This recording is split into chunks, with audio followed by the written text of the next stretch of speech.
Welcome to the Encore Audio Archives YouTube channel. I'm Taper Dave, and this is my channel. I've uploaded hundreds of talks here that I've recorded at meetings in West LA, and I've also recorded conventions starting in 2013. I've got a bunch of those up. And Walt and Mary Murray, the original owners of Encore Audio Archives, started the company in the 80s, and Walt recorded Joe and Charlie's and a bunch of stuff down in Vista, California. My sobriety date is June 20th of 1994.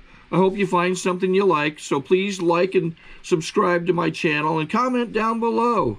If you want to hear something that I don't have or that you don't see, I'll see that I get it. Anyways, take care and have a great day if you want to.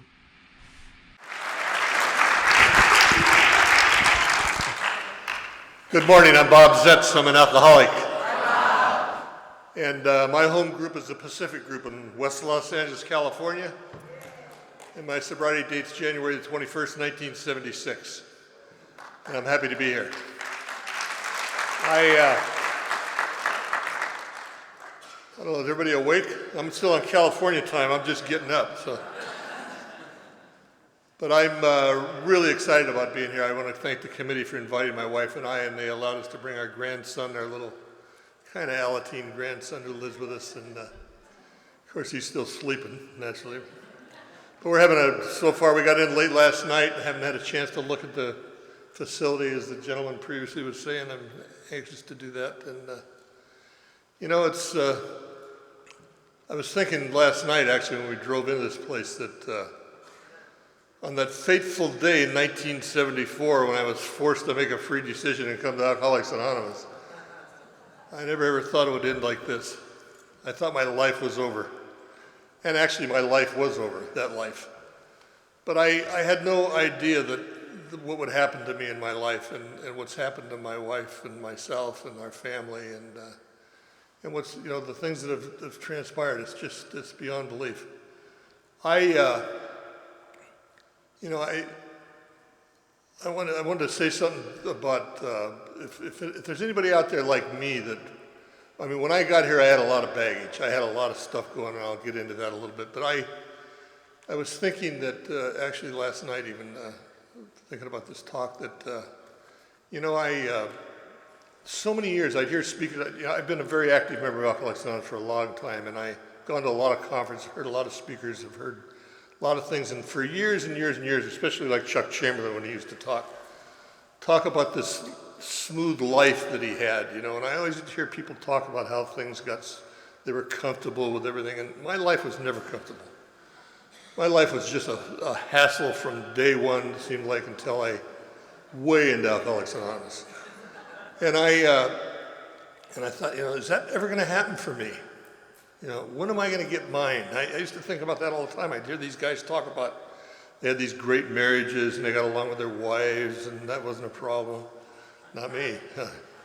They had these great jobs and they liked going to work. Not me, I hated it. You know, all these things that were just constant conflict in my life. But I got to tell you, if there's anybody out there like me, it changed. It's not that way anymore. I don't know what happened. I don't know when it happened, but I woke up one day and you know what? I don't have any trouble anymore. And Alcoholics Anonymous gave me that along the way. And that was a gift that I got just by being an active member of Alcoholics Anonymous and taking direction from a sponsor and trying to do what I'm supposed to be doing. And I have a fantastic life today because of that, but let me tell you about how I screwed it up in the first place. I started out life like most people, I guess. I had two alcoholic parents, but that really didn't affect my drinking. As a matter of fact, I had a fantastic time when I was a teenager because my parents were both alcoholics, so I had zero supervision. I could do whatever I wanted to do. Now, I grew up in Northern California, and in California in those days, you could get a driver's license when you were 14 years old. So I got a driver's license, and my father was pretty well connected in the town that I grew up in. He was a pretty successful businessman, but he was connected in that he knew all the cops and all the judges more than anything else, and that helped me out later. But anyway, so I had this teenage life where and when I was 14, I got this really nice 34 Ford Coupe chopped channel that I had a full race engine, all chrome, all this stuff, you know. I had money, I had a fake ID. And I had the run of my life, and I just started doing what teenagers do, I guess, in those days. I started drinking, you know. It didn't seem like a big deal. I mean, everybody drank in this. This is the late 40s. Everybody's drinking, you know. I didn't think it was a big deal. I don't identify with a lot of drinkers that talk about how they felt when they drank. I never felt anyway when I drank. I just did it. Seemed like a good idea at the time. There was never ever, I never said, you know, I feel good, I'm going to drink. I feel bad, I'm going to drink. I just drank. That's all I did. And I started partying. I started going to Tahoe, and I started going to San Francisco and running all over the country doing stuff. And I always was kind of a lot of other guys talk about being isolated. I was not isolated. I had friends. I was kind of the leader of the pack because I had the money and I had the car. So I had all these guys hanging around me. My wife calls them lower companions. And but I guess I needed that. And so I just started this lifestyle that just permeated. And I was always a guy that kind of I seemed like I was in a hurry. I wanted to get on with my life. I didn't want to screw around like wasting my time going to school, for example. You know? So when I was 16, I quit school. And I started going into business, and I started doing deals, and I got married very young, and I started having kids, and I started doing all this stuff. And I self-will run riot. I mean, I didn't recognize it at the time. I didn't think about it. I mean, it just seemed, you know, that's what you do. And I was successful and I was unsuccessful. And I was always doing deals. I never had a job.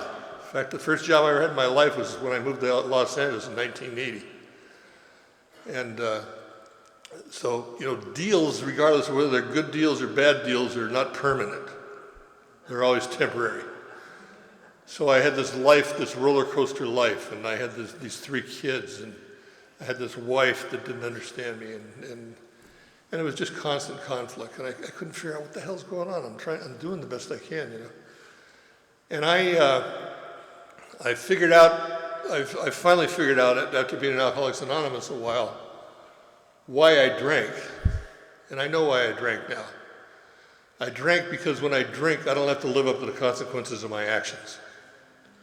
I don't have to stay there and listen to the music. I can move on. So when I married Betty Ann, she was my 5th marriage. And let me tell you how I resolve issues. I'll give you an example of my keen alcoholic thinking. I was married to my first wife, and I was between deals, I guess, because the phone was disconnected.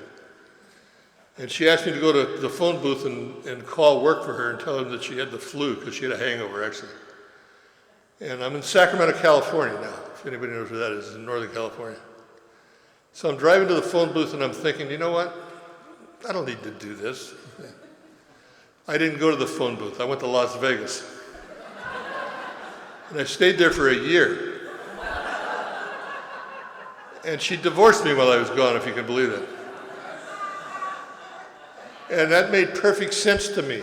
And that's how I resolve issues. And that's what I did from then on until I came to Alcoholics Anonymous. I would get a new wife, I'd get a new town, I'd get a new state, I'd get a new business, I'd get a new whatever, you know. And I did this over and over and over again. And I married, when I went back to Sacramento after a year, I met another girl and I married her. Totally different than my first wife. Very boring. And I lasted about 6 to 8 months and I divorced her. Again, started thinking, you know, I'll tell you, there's a couple things that I've figured out since I've been in Alcoholics Anonymous. One is this head doesn't give this person good information. Never has, never will. Secondly, I do better when I do things I don't want to do than when I do things I do want to do. That was a tough lesson for me to learn. Anyway, so I married this girl and I finally divorced her. So I married the first one again. And I figured, you know, this time it's going to be different. And it was worse, you know. So I divorced her, and I married the second one again.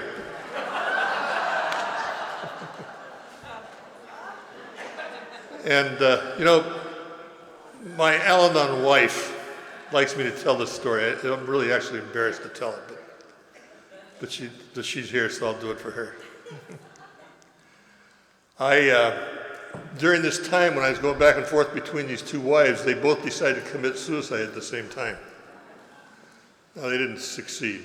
They just wanted some attention, I think. But they're both in the same psychiatric hospital on the same ward in adjoining rooms, actually. They didn't know the other one was there, but they were both Mrs. Bob ZETS. And I went up to visit them, and I thought, you know, I must be doing something right. Anyway, I had trouble with relationships, obviously. So I'm doing all this stuff, running around the country, living all over every place, and I was back east on this big deal, and then in 1971, I guess it was, the thing blew up, of course, and the reason it blew up is because I was involved in it, I guess. And I'm tapped out. I got no place to go. I called my mother, and she wouldn't give me any more money. First time she ever turned me down. And I came back to California. I was up in the Bay Area, and I was trying to get something going. I couldn't get it going. And my second and fourth wife, who was the same person, mother owned a old folks home in Sparks, Nevada, which is right next door to Reno. And I didn't know what the hell to do. I had no place to go. What am I going to do? So I called her and said, Reno's always been a town I think I could live in. Can I come and stay with you till I get something going? And the reason I called her is I didn't have any other choice. I didn't know who else to call. There was no other place to go that I could think of. And she said, okay. So I went to Reno. Now I'm hip, slick, and cool. You got to remember, I'm this legend in my own mind. The Al-Anons call it denial, but that word's not in the big book. It's not good enough for us. I'm delusional. There's a lot of words about that talk about delusion in the big book a lot. I mean, I'm delusional. I got these ideas of who I am and what I am, and it's all bull. So I go to Reno, and what am I going to do? I got a job driving a cab for Whittlesey Cab, and I found out that I have another disease also called this ain't itism, because whenever I do things I think I need and I get it, that's not it. Anyway, I'm driving this cab, and it's not, this ain't it. Well, I grew up in Sacramento, California, and my best friend, who I grew up with my whole life. In fact, he's 18 days younger than me. We were born across the street from each other. He's an Armenian guy, and his family owned this really successful Armenian restaurant in Sacramento. In fact, I built this restaurant for him. And I used to go in there and see him, and we'd close the bar a lot of times, and it seemed to me that the only thing he would ever do is schmooze with the people, and then at the end of the night, he counted the money. And I thought, I should have one of these, That looks like fun, So I said to him, Ronnie, let's build a restaurant in Reno. And he said, you know what I've always wanted to? I'll tell you what, you find a place, you build it, I'll go in partners with you and show you how to run it.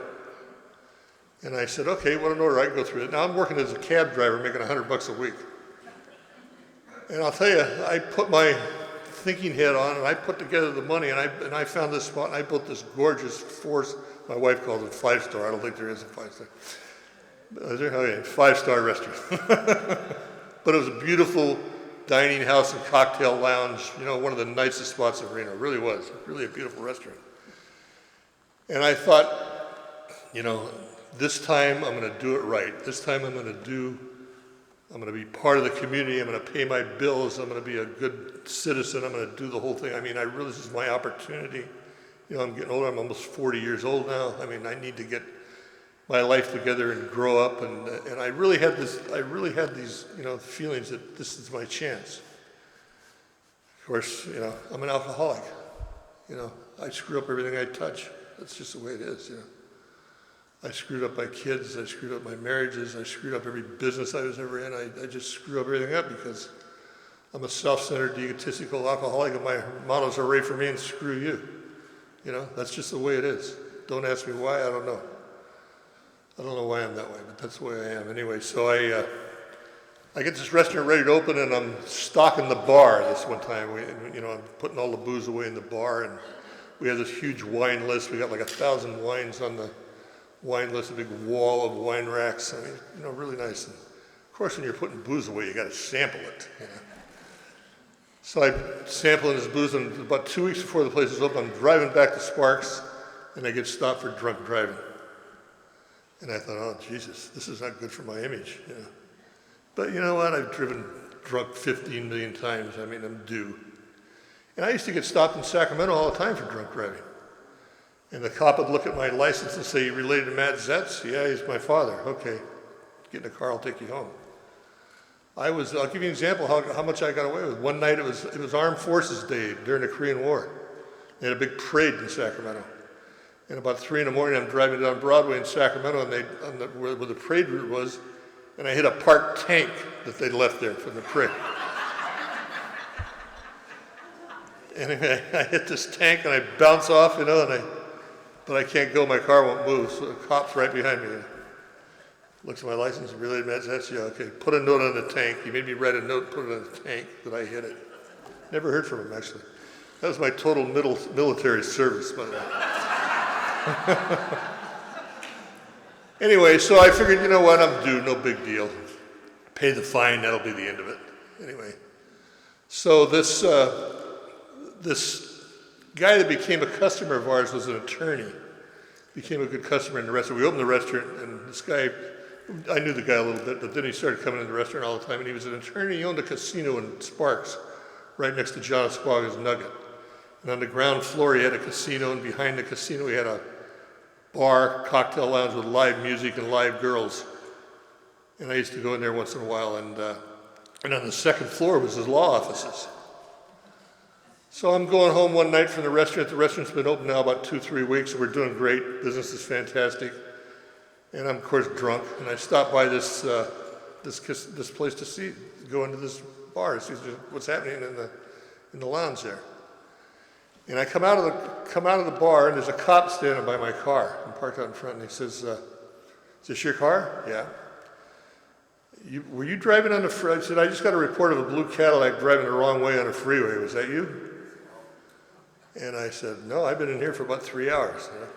So he put his hand on my hood and see the engine was warm. I'd only been in here like 5 minutes. I think it was me. I think it was actually the blackout.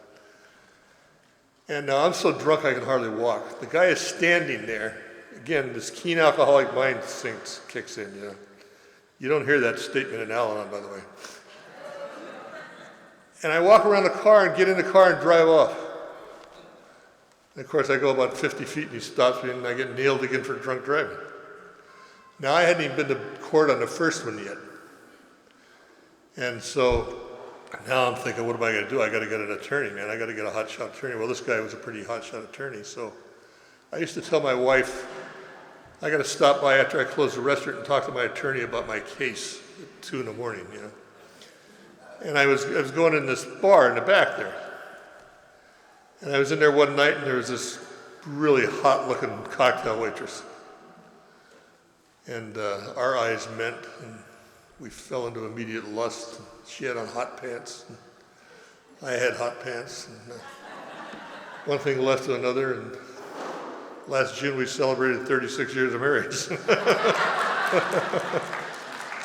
A match made in heaven. Anyway, Betty Ann and I hooked up, and she came to work for me, and we got rid of my wife, and we moved in together, and we started this dance. It was fun. I mean, we had a ball for a while. We really did, because in the early 70s in Reno, all of the casinos were owned by local people, and we used to comp each other. So I knew all the pit bosses, and I knew all the maitre d's and all that stuff at all the clubs and all the showrooms and all that. I could get anywhere. I could go in any showroom, get comped. I could drink in any casino free. They'd come to my restaurant, I'd comp them. I mean, we're having a ball. Every night we'd close the restaurant, we'd go downtown and go to a show or go here, go there, whatever. And one night she turned on me. One night, just out of the blue, she said, "You know what, I can't do this." And I said, "You can't do what?" She goes, "I can't work all day, run a restaurant, and then go drink all night."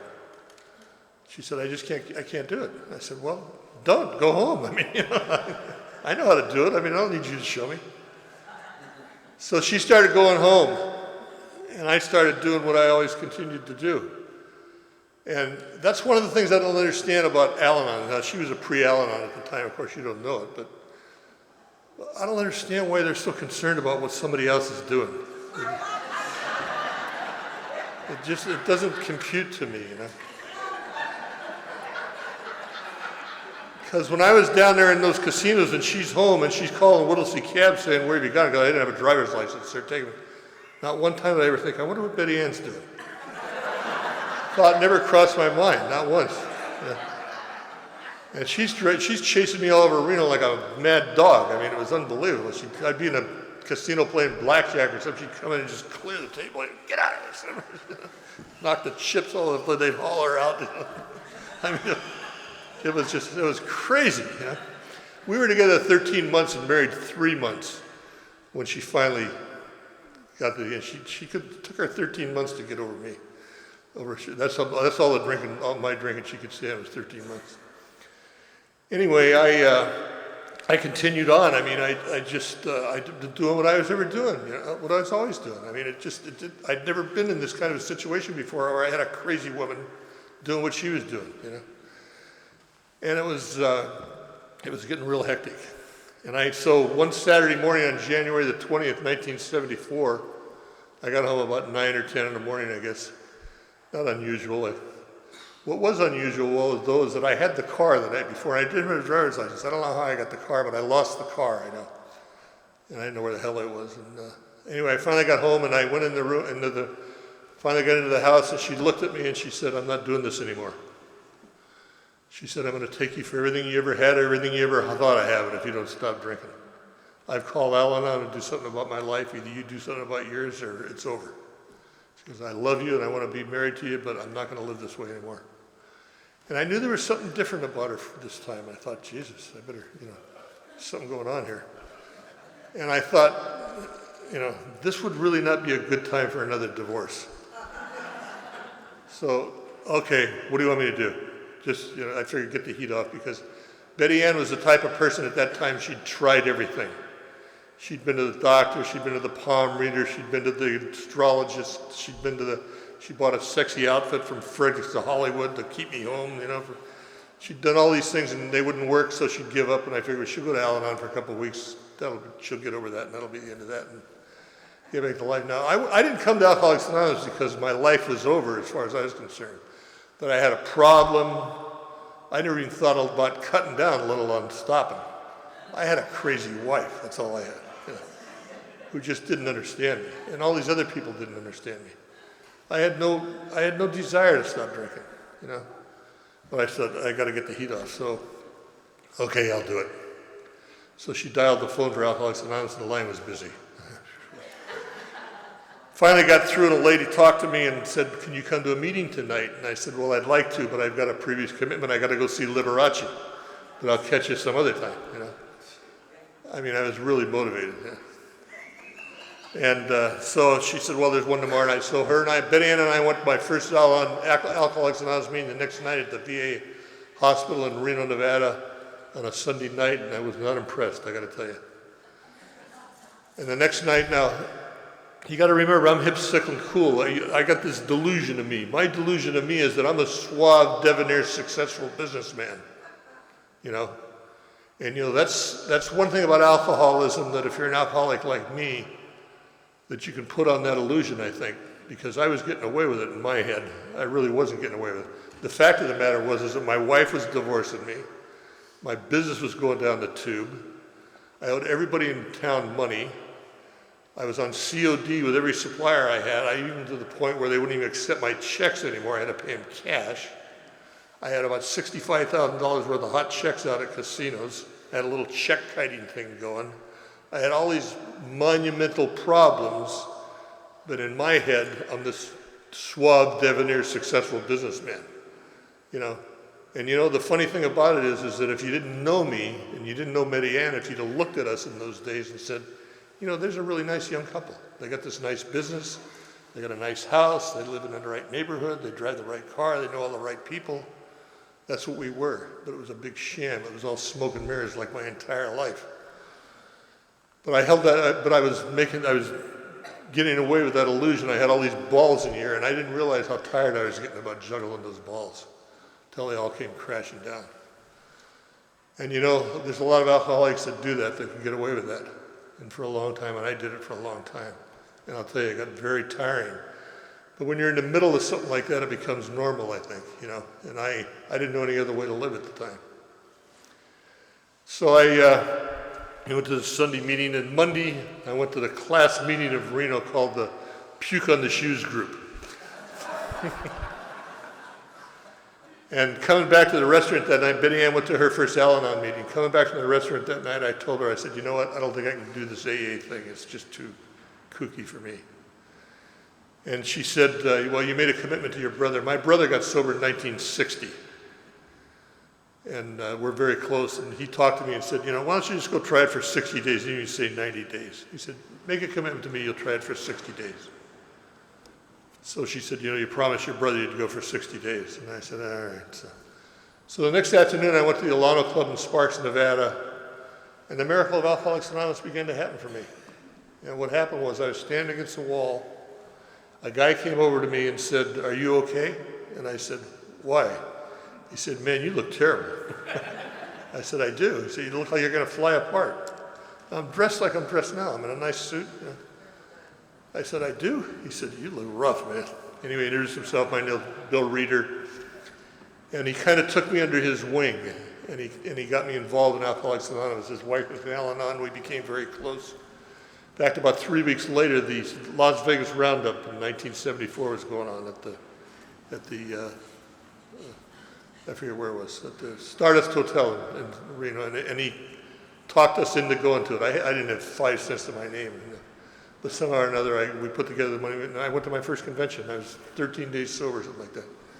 Almost got the big book. And I've been doing it ever since. But anyway, this guy took me under his wing, and there's one thing I need to say, and I forget about saying this a lot, but I want to say this. Bill Reeder was a great member of Alcoholics Anonymous.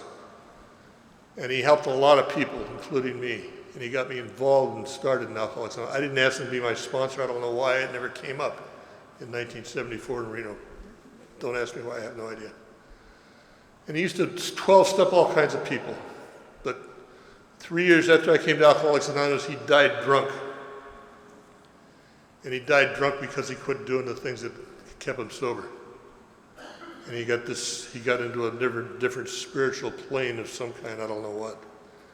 Got this other God of, I don't know what, anyway, I guess him and his God one day said, let's go have a drink. And they did, and he died drunk. But he was a great guy, and he helped me, and he saved my life, and I'll be always grateful for that.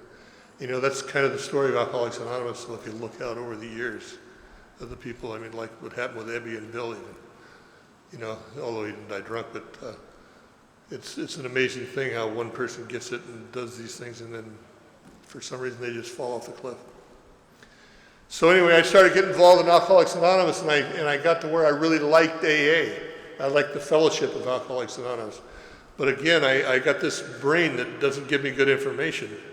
I know that now, I didn't know it then. And I'm going to a lot of meetings. I like meetings. I've always liked meetings. I still go to a lot of meetings. And I started hearing things like, bring the body and the mind will follow. Put your butt in the seat and you get this program from osmosis.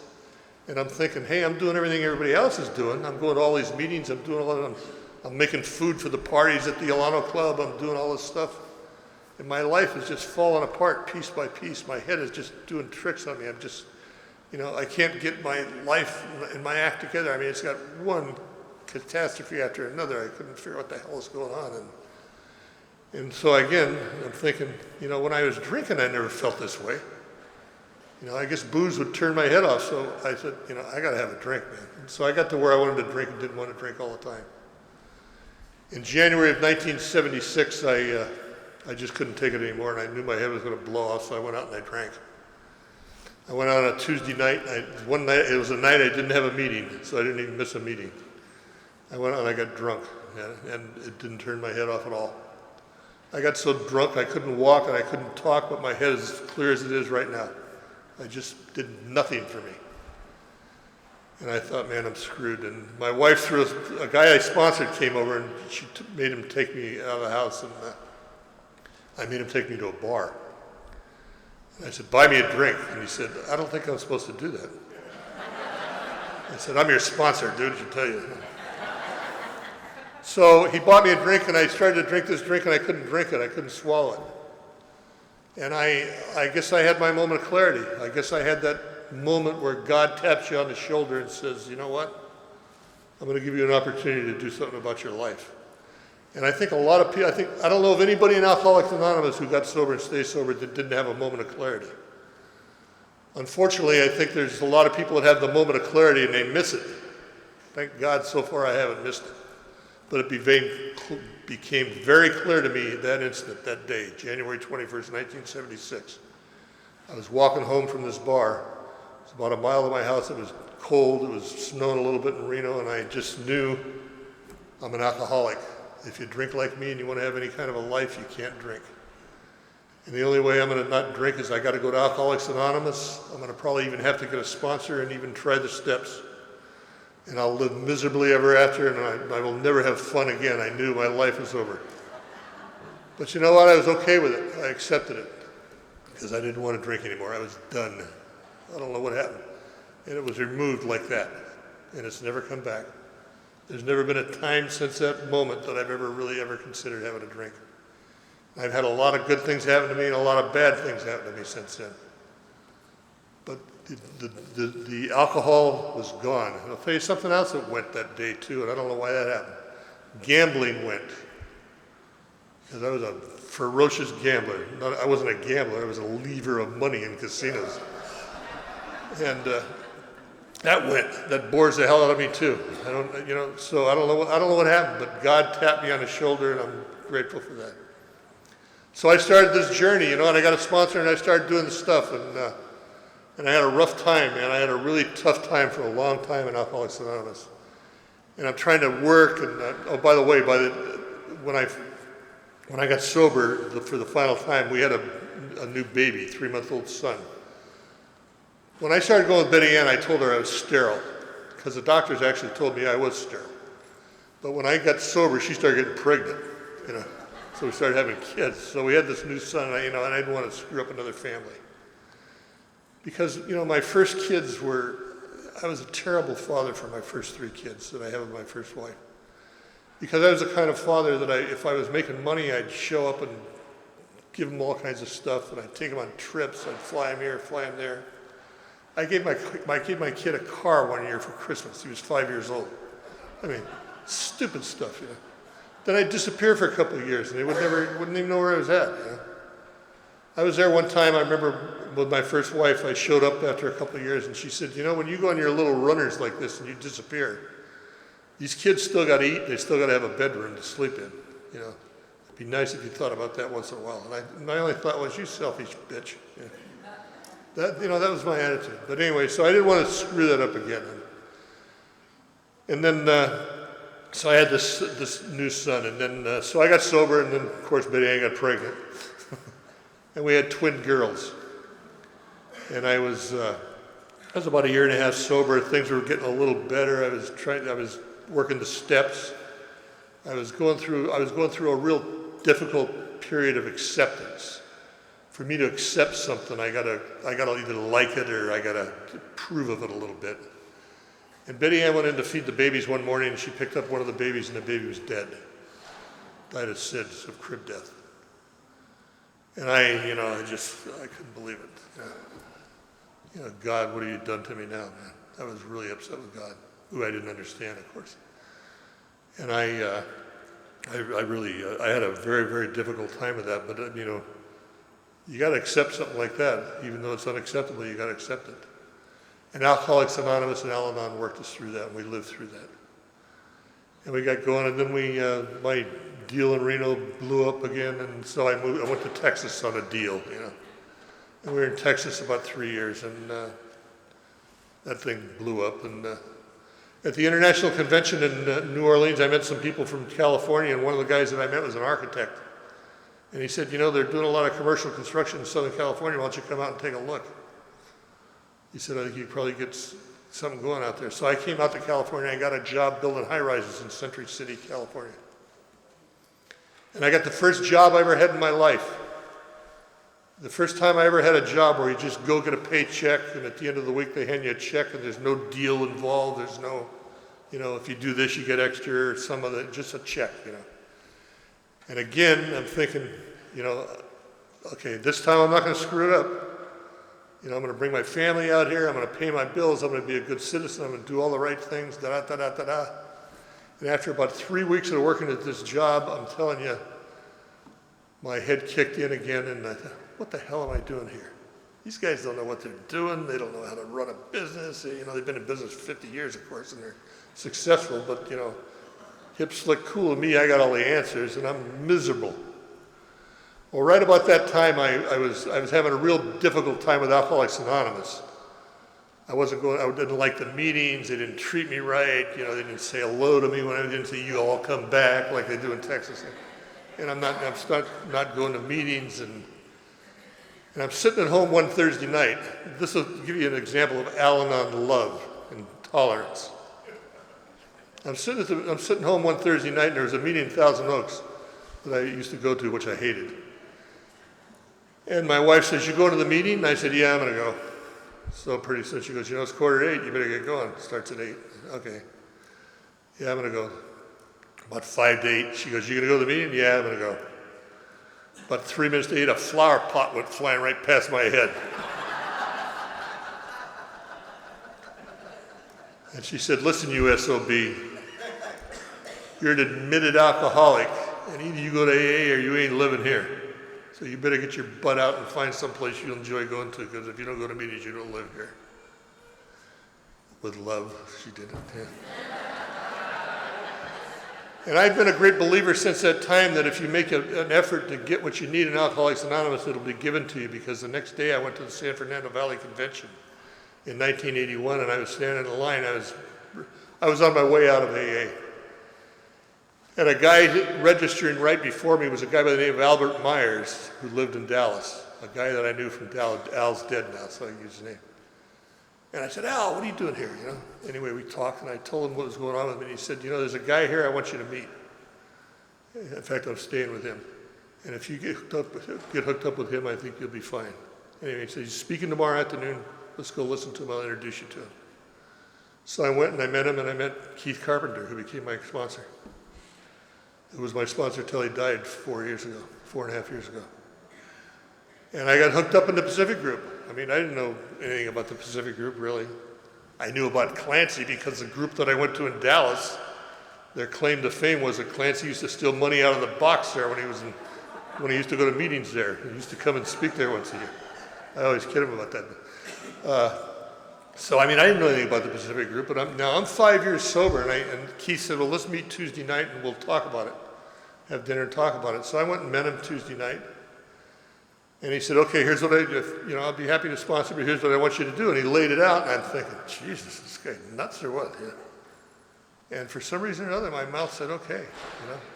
And I'll tell you, that guy gave me the greatest gift I think a sponsor can give a baby.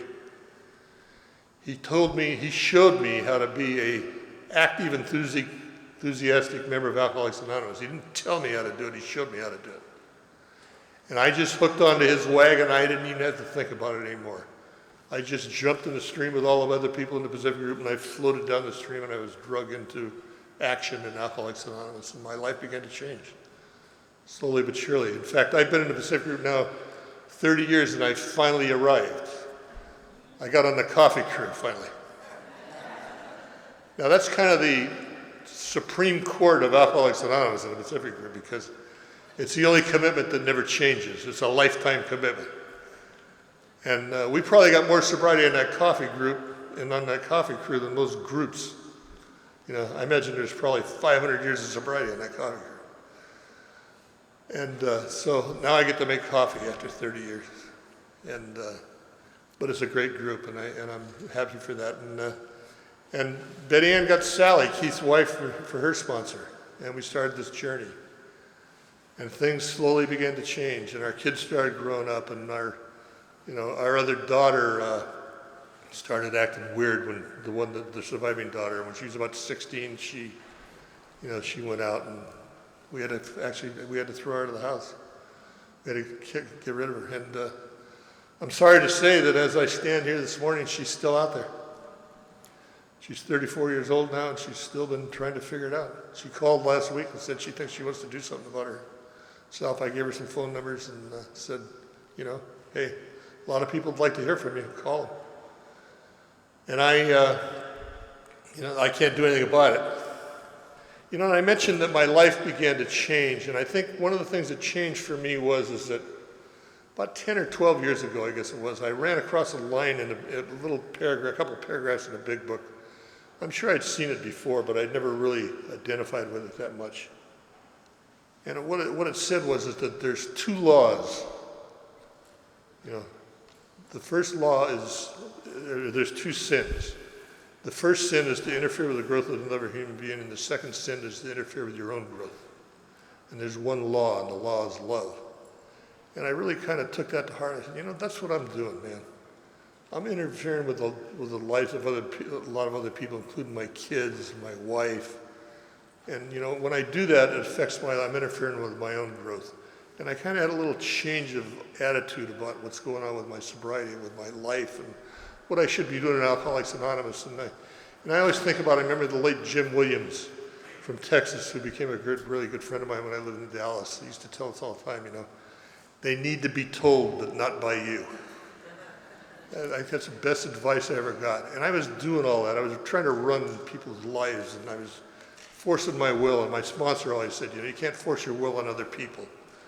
And all these things were being put into my psychic, I guess, and I began to hopefully begin to start living them a little bit. And I started leveling things out to the point now where, you know, I don't have any conflicts. I really don't, you know. We had lots of money problems, you know. I could never get the money thing straightened around. I've always spent at least 10% more than I ever made. I mean, it's just the way, I mean, you're supposed to do that, aren't you? You know, I was always having hassles with money, you know. I could never get that squared away. That's not an issue anymore for some reason. I don't know that, you know, that line in the big book that says, for us, financial independence comes as a result of spiritual growth. It never precedes it. And I thought, Jesus, you know, my sponsor used to tell me that all the time. Come on. But, you know, that's the way it is, you know. This is a spiritual disease and it needs a spiritual solution. That's what I believe now. And so all these things began to happen to me, and slowly but surely my life began to change. And I'm actually in a position right now, I've got a little transition going on in my life right now. I've been in commercial construction now in Southern California for the last 30 years. And I've been with a company for quite a few years. I'm a senior project manager. And they want to keep me, but we don't have any work. I don't know, there's a recession going on. I don't know, I think it's probably happening even here, maybe. And we don't have any work. And I'm finishing up this big project. It's probably going to be done in the next couple of weeks. And I don't know what's going to happen to me. Now, there was a time in my life that I would be on the ceiling over this. And it's not an issue. It's not, you know, I'm concerned about it a little bit because we're raising our grandson. I'll get into that in a minute. But you know what? Hey, you know, I'm 75 years old. One of these days I'm going to figure out what I'm going to do when I grow up. Until that happens, here's the way I look at it. You know, because of my great money managing skills, my fantastic investments, I got enough money to last me the rest of my life if I die tonight. And if I do that one day at a time, it's okay, you know? It's no big deal, you know? Because you know what, I've been around here for almost 36 years, and I've never seen anybody starve to death that's been active in Alcoholics Anonymous. I haven't seen it happen yet.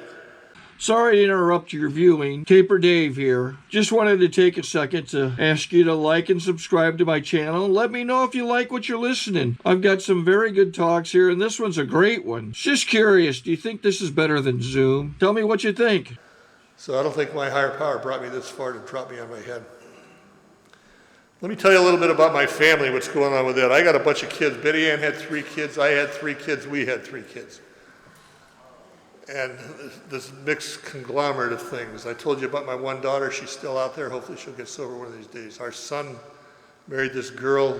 They moved to Michigan, and she's an alcoholic, and he had to leave her. So they're doing their little dance, and hopefully that'll change. All of my other kids, I don't have any conflict with anymore. It's unbelievable. It's all just leveled out. They do what they want to do. I do what I want to do, and we don't have any conflict. I don't have any resentments against them anymore. I don't have any. But the disease of alcoholism is a strange phenomenon, and it's been very strange in our family. Because my oldest son from my first marriage, got sober, and he was sober about 2.5 years, and I got that call about 3 in the morning one night that no parent ever wants to get from the coroner's office saying they found him dead in a trailer from an overdose. And I was, it was a shocking thing, but you know what? I wasn't mad at God this time, because I knew that he died of the disease of alcoholism. God didn't have anything to do with it. He had free choice, and he chose to try it again. My daughter, who's still out there, got involved with a guy in AA about 13 years ago, and they were going to get married, and she got pregnant. That's the way they do it nowadays. And then they broke up because she got loaded, and she had a son, and we had to take that boy away from her. And he came and lived with us, and then the father got back into the picture, so he went and lived with him for a couple of years. And we were sitting home one Sunday morning, we got a call from one of his friends.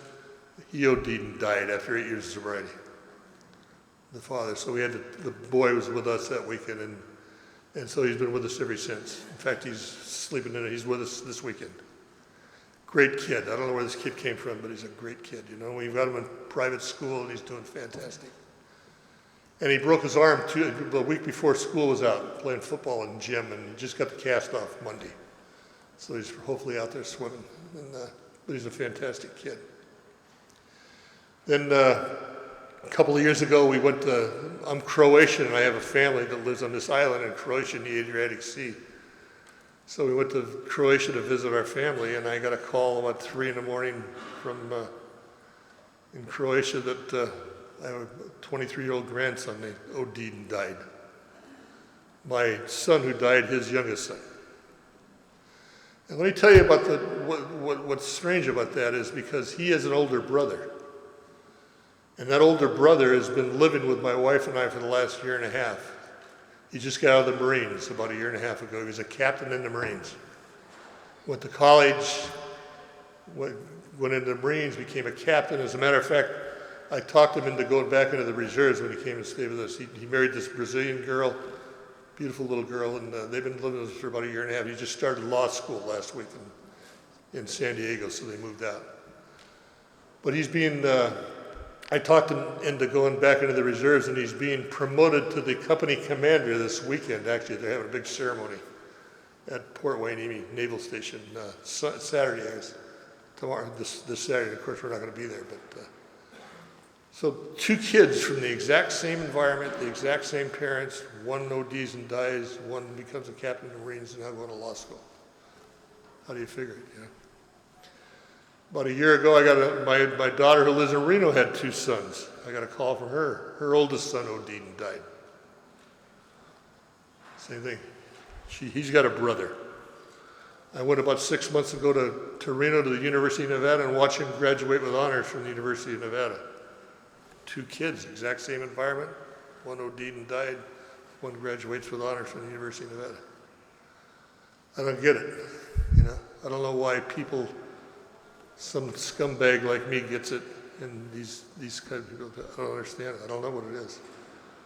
But that's this disease of alcoholism, And I've just, I don't say that to get any sympathy, I'm just telling you that that's what happens to people like us that don't do what we're supposed to do, It happens all the time,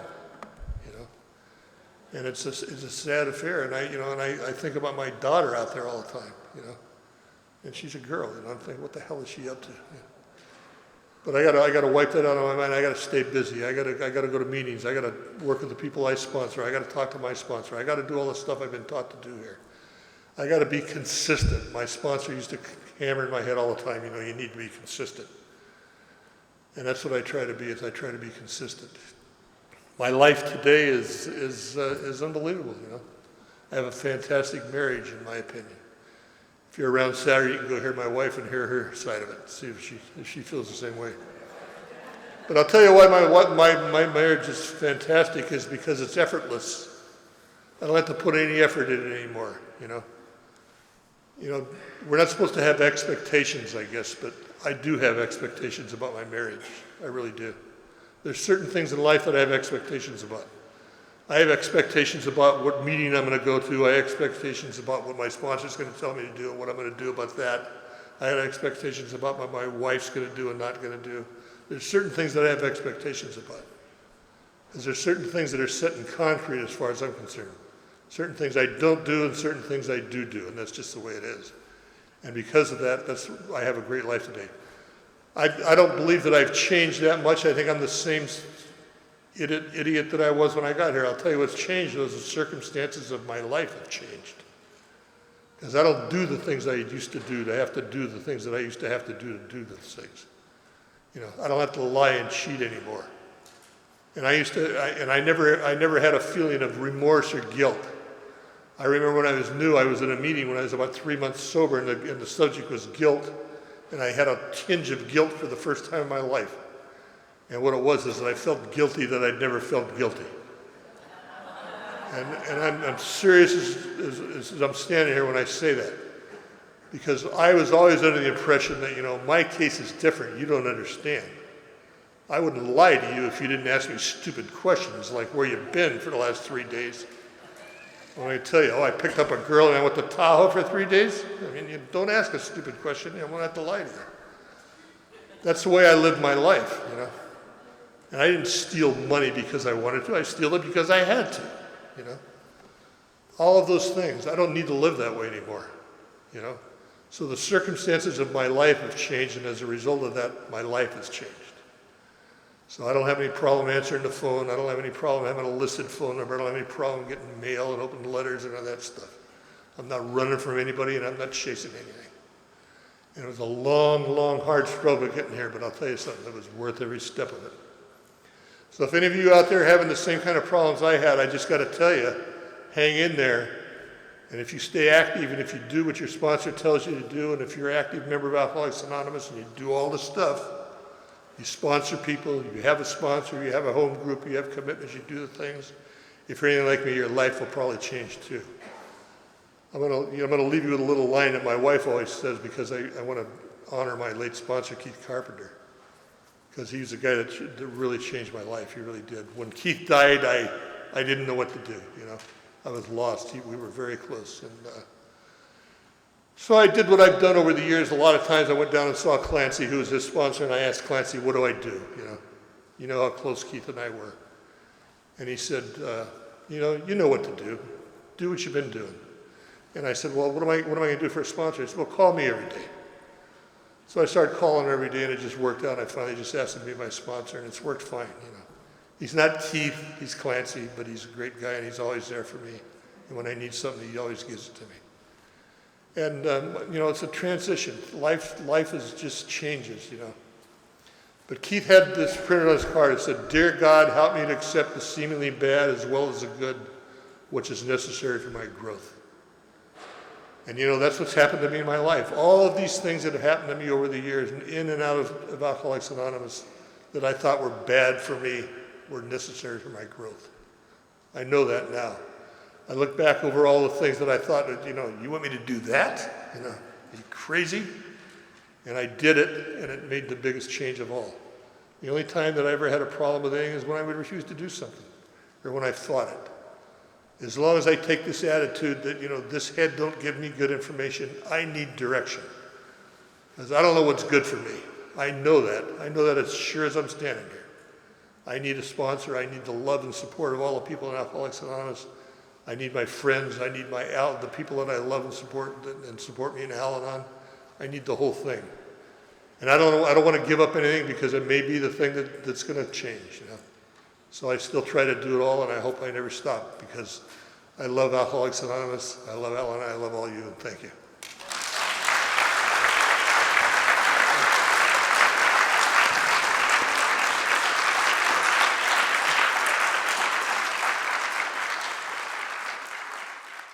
I think we got a great talk going on here. Thanks for watching the channel. Taper Dave here. Just curious, do you think this is better than Zoom? Okay, this is how I prepare my drone for launching. I like to do it inside the cab of my truck so I'm not standing outside in the weather. To install the joysticks for control, up and down, right and left, powered on. I have an Android phone that I use to connect it to the drone with, and it's actually controlled through the iPhone through an app. Oops, wrong way. It's actually controlled through the iPhone, or through this Android phone through the app. It's actually controlled through the Android phone through an app, and you connect it through this short connection right here.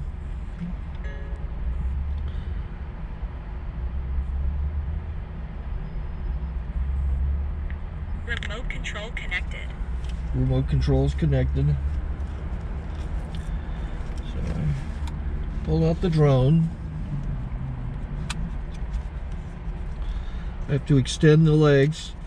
Long legs extended first, then the short legs. Remove the gimbal protector. Set that aside, then power it on one short burst, then one long burst. I lay it down. So I have to go to calibrate. So the drone's not connected yet.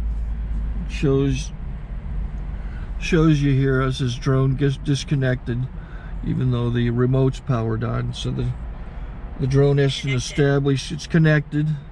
So I go into the app to calibration mode. First I'll calibrate the remote controller. Start calibration. Out, in, oop, out, in, up, down, and then this little wheel is to control the gimbal. So it's calibrated. Go to gimbal calibration, start calibration, and then it calibrates the gimbal. I don't know if that shows up. The gimbal's moving all over the place. Changes, you can see it on the video. And I'm calibrated to take off. It's acquired 7 satellites at the moment. There are 26 satellites up in the sky, which it has to acquire before you can take off. So it's connected. It's got enough satellites. This is white. I can go to press this little arrow button, swipe right to take off, and it would start the motors if I slid this to the right. But I'll wait till I get outside. Don't want to do it inside.